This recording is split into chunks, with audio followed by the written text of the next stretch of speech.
Today, Jared Roan joined by J.J. Johnson and the reigning CCAA champions in the conference. Purdue Northwest has to do a much better job than they did the other night, especially considering, I mean, you look at their starting season 0-3. Jared, they actually haven't won a game since February of last season. Some concerning signs, but they had some hope. They are going to be a damn down, though, as Dalton Gayman, who had a lot of minutes last night, or 2 nights ago on Thursday night, is going to be out for this one as well. So something to watch will be the interior play, especially against a team like the Toros, who are really hot offensively. I mean, look at their points per game, Jared. 85.7 points per game.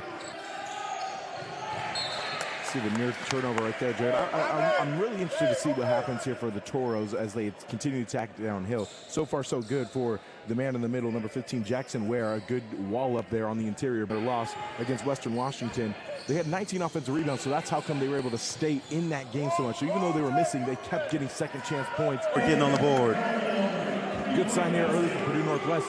Westcliff did something really good on Thursday night. They were able to just pressure them out. I didn't like the fact that the Toros came out sitting in the zone for the first possession. I really think that there's an opportunity for them to just pressure out. A strong take there by Fifi. There's another guy who's really focused. His focus is really on the interior. Jared has yet to hit a three-pointer this season. Pretty uncharacteristic bad closeout from a well-coached team in Purdue Northwest, led by a former Vanguard Lion, actually, man who's on the coaching staff for our national title team. That's a big man work right here. 9 of the shot clock in smooth move. And the big man's feeling it from behind the arc. It's going to be key. If they can keep stretching Dominguez Hills defensively, that's going to open up attacking lanes for guys like Colin Albert to get downhill and continue to be a threat. A couple of possessions ago, they stayed in it right there, and that created another problem. Jared, is he hot? Oh, heat check. They elect to go zone, and maybe that will induce Purdue Northwest into putting the big man back low, but the Toros answer right back. A response from Jordan Hillstock off glass. It's an encouraging sign for Purdue Northwest, the fact that they have those two guys getting going. Your interior presence, the 5-man, as well as Albert. Really good job so far offensively for a team that struggled, especially in the second half against Westcliff. And isn't going to wait for the screen. Goes at it with the right hand and gets a friendly roll off the rim. Yeah, Datalian Brown, he's really got to take that charge right there. Had a beautiful setup. The man on the ball actually induced him right into that baseline. Oh, speaking of inducing baseline. See you later. That was Jalen Nelson who saw the opening. JJ, what are you seeing? Well, so far, I mean, we talked about at the top where the presence on the interior is going to be a challenge, especially being a man down. As you see, well, fouls called, and right on cue, the interior is tested for Purdue Northwest. They've got 3 offensive boards to the Toros 1. I would like to see the Toros crash just a little bit more and really put the depth of Purdue Northwest. Another O board there for Purdue Northwest. That's going to keep them in this ball game. You know, if you're going to give up these open triples, you got to maximize possessions as well, Jared. And even if you miss, I mean, steal a page out of Dominguez Hills book. We talked about how they had up 19 O boards against Western Washington. Let's see if they can bleed a little bit on the other side. Now we're going to get to see our first test for Purdue Northwest as you see Trayvon Stoutmeyer, the 6'8 man, come into the ball game and see if he can hold down the interior the same way that Ware did. For Ashford waits. Deep triple, and Brown, oh, nails it. It's an easy game when the ball moves like that. That is a very encouraging sign, the fact that he can rim protect and rim run on the other side and go get Lob City. Pass and put down by DJ Guest. Yeah, I didn't like that trap there at the end of the position. I liked the show early, but as soon as that guy picks it up, he can't go anywhere. Now it's go back and deny the rush. You don't need to continue to double the guy. Their call would actually call the offensive foul on the shooter for kicking the leg out. A little bit more accustomed to it. But the Toros, their defensive stance, they're really saying no middle. It's almost side defense. The Toros are saying, hey, no, we're sitting on middle. We're sending everything back baseline. That's why you've seen a lot of those baseline drives happen early in this one. So it'll be interesting to see if Coach Boone makes any types of adjustments or he's just content driving baseline and hitting that drift pass on the backside. You think Dominguez will see something that they like? I mean, that's 3 straight possessions where it's been Cheatham get downhill. Whether it's been an X-cut or just a simple rub or a simple get off. I want to say deferring to him, but when you have such a polished backcourt with Dent Smith and Cheatham, you want to get them plenty of looks and plenty of touches. Yeah, I mean, Dent Smith, I mean, I feel like we've barely even talked about him at this point. I mean, crazy. Shooting 39% from liking this guy Tan's game, Jared. I mean, his numbers didn't really pop out on the page when we were doing our prep for this one, but I will say that, I mean, just the feel that he has for the game. Nice little pocket pass right there. Even the baseline hook shot with the right hand.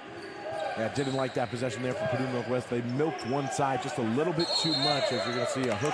Slow start for him, but he's a guy that you can't even let him get open looks because as soon as he starts measuring, all of a sudden, bang, he's going to catch fire. Roberson, who just took into the contest. because he was caught boxing out with his upper body, Jared. You really have to put your butt on a leg and move a guy out. As soon as you start engaging in this upper body battle with your forearms and your shoulders and stuff, that's going to be a recipe for disaster, because all of a sudden now you're going to get a lot of these fouls where you're hooking arms and stuff like that. If you start with your lower base, then you can finish with your upper body. And so that one, giving up the offensive rebound, I got to say that was on Roberson. Well, Dominguez has made an adjustment on Ware as they're staying home on him. They're not even going into that drop coverage that they were in early. And it's worked out so far in terms of moving him off the three-point line. You don't imagine that Dominguez will be worse in the second half. Yeah, can't have any more possessions that look like that where you turn the ball over and let Dominguez Hills get going in transition. You try to play hero ball with those big swings, you have a chance of getting knocked out yourself, and that's the run that Dominguez Hills is on right now. And again, they're just not giving them anything down the lanes. Well, Datalian Brown actually just did exactly what Davis did that got him benched. He was trying to just drive and put that shoulder downhill. I'm not saying he can't do it, but the set that was called was not for that. I expect this to be maybe a ghost screen here from one of these two guys. There it is. Nelson driving, takes the contact. Yeah, that's a good call there by the official of Fifi. He should have just held his ground. That's a big-time charge opportunity, because right now, what is Purdue Northwest thinking? They're thinking, get downhill, we got to get back in the game, and they're putting their shoulders down.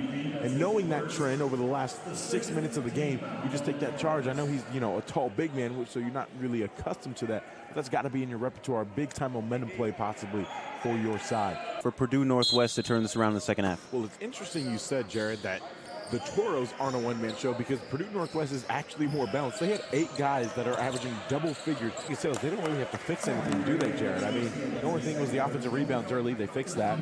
Then obviously Ware started to get going. They fixed that. And you have a guy like Colin Albert who's 2 for 10 from the field in the first half. I mean, truly, yeah, the Pride have 38 points now. They have 36 in the first half, but I think it was really a picture-perfect first half for Dominguez Hills. Putting a lot of slipping and sliding. Of course, there was a game before this, which, Are you blaming me, Jared? No, not at all. It was just an intense game. We were running and knocks down another, as Guest's going to get an open look to respond. And I know that was a driving kick, but that's got to be on Will Ashford to take the charge right there. We talked about in the first half, Jared. Even if a guy gets off the ball, you can still take the charge on a guy. Playing with pace right now seems to be the solution for Purdue Northwest, because they've been struggling heavily in this half-court set. But Where? that guy. Oh, man, running out of superlatives. Lions charging through. Kicked out. Where? Wouldn't you know it? How do you lose him in transition, Jared? A pick and pop, but a lot of these are just catch and shoot. Give it to him and let him work. Especially in the last 2 minutes, Jared. I don't know how you lose him in transition. I know Dominguez Hills gets the bucket right there, Jared, but I love the coaching battle that goes on right there. Dominguez Hills probably drew something up to go against a man defense. Coach Roberts said, you know what, no, I'm going to stay a step ahead. I'm going to go zone right here. A 2-point game. Nice feed inside. Nelson. The reverse layup. And speaking of great sets coming out of a timeout, that was another great set by Coach Roberts. He used Ware to his advantage. He understands that they're going to go high alert and chase him. He had him coming off a couple of screens going baseline, and then used that backdoor because he knew there wasn't going to be any help.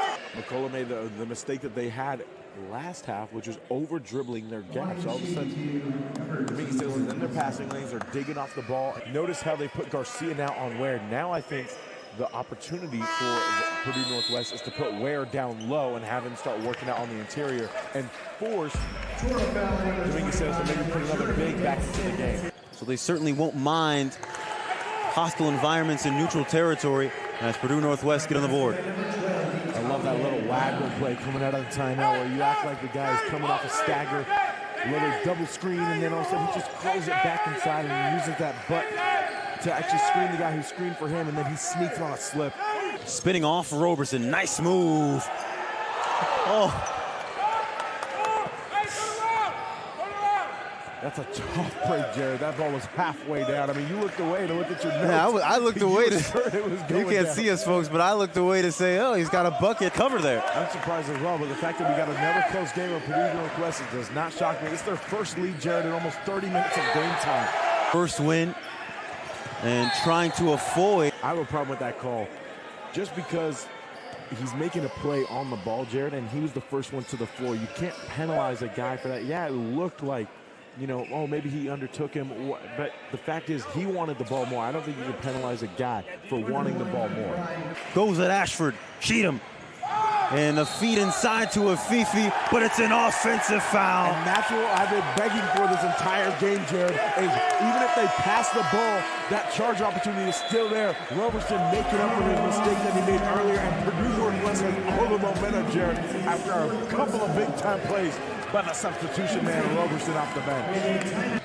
I think the difference here is the time and score of the game, Jared. I'm a big believer, you got to move the ball early in possession, set it up, but sometimes when the game gets a little bit tight here down the stretch, you just got to go to your best guy. And I mean, you mentioned it. Nelson's got a 30-piece now. Working off the dribble there might just be the best-case scenario for that guy. This time out to get Smith out of the game in case they were going to foul. They didn't. Now they're down by 7, but get him back in the game now. Anytime a shooter is taking the ball out of bounds on baseline OBs, you have to be aware of him getting back into play. And Coach Roberts is echoing that sentiment right now to his guys. Nelson, folks, I won't tell you his free throw percentage tonight because J.J. Johnson will glare me down, but from last season keeps the game. Well, you can't give that up. I mean, you let the dude walk. They give him a free look. Here's the problem with the timeout right there instead of off the shot is now you are pinned in the corner, Jared, and you cannot run the baseline. And that's exactly what you got. A 60 ball in the second half, Jared, is almost unthinkable. And of course, you got to tip your hat to Ware and Nelson. I mean, 34 for Nelson, but I think it was Ware who got the party started. Oh, he yeah. led the charge. They had 6 players in double figures, JJ. Right on par for their season average, which, I mean, 85.7 points per game. They did their job.